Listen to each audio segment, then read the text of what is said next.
The message behind the movie It's a Wonderful Life is pretty blatant. It's that the people in your life are very important. But there's also a secondary message and a not so subtle message about how you can actively take control of your anger. The main character, George Bailey, is a relatively rational man. After all, he works at a bank. And when situations get dire, like when there's a run on the bank that he works at, he rationally handles it and reasons with the people who are his clients. He doesn't stress out about it. He doesn't let it overcome him and overwhelm his emotions. But we start to understand that there are background stressors in his life, and the bank is one of them. We also see him talk with Potter, the main antagonist of the movie, who offers him a job, a well-paying job. And we understand from this conversation that money is a stressor in his life. But when his uncle loses $8,000 and jeopardizes the bank, it's not just a financial issue for him. It goes a lot deeper for him. He starts questioning his value as a human, his value as a man and a provider. He also questions his value as a husband and a father. And this battle for survival triggers the fight or flight response. And the fight or flight response makes us easily trigger to become angry. And the tiny irritations in his life don't mean much, but when they're escalated and they accumulate, they trigger his anger. And he violently lashes out when he's at home. When all these start piling up and stress him out, the background stressors take over and trigger his anger.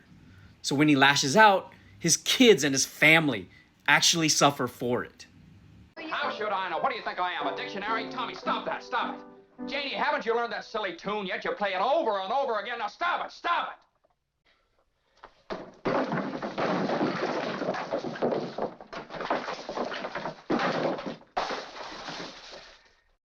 And he's one of the lucky people because he has a wife who's understanding. She calls him out on it.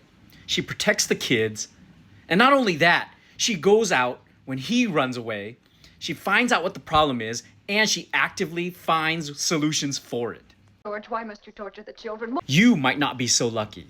You might have people in your life who doubt you and hate you or tell you to just get over it. In that case, I urge you to find help. Because the movie even points out the most important thing in your life are possibly the relationships in it. And that's why this movie speaks so well to me. And it's because I understand what it's like to mostly live as a rational man. But when your anger triggers you because there's so many background stressors, there are people who just don't understand. And that's why I try so hard to help people with escalated anger to control that emotion so they don't lose relationships like I did.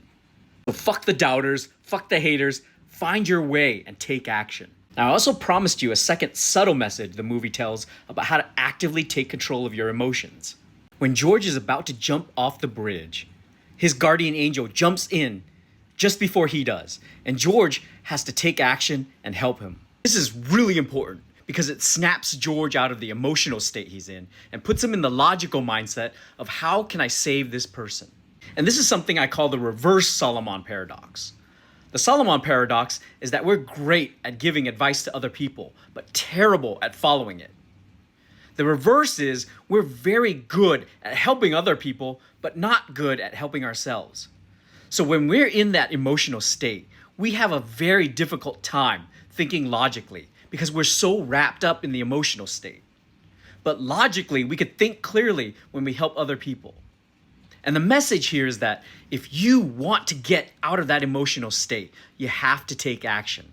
And one way to take action and activate the logical mindset is to help other people. And that's why when you see somebody in movies going through a healing process, they're often finding retribution through helping other people. So if you're feeling severe emotional states of anger, frustration, or hurt, take action. And if you're trying to find actions to take, try helping other people. Because that is one of the greatest ways to regulate your emotional state and to feel better about yourself. It's very difficult when you're in an extreme emotional state to control it with logic like meditation, NLP, or CBT. You have to take action.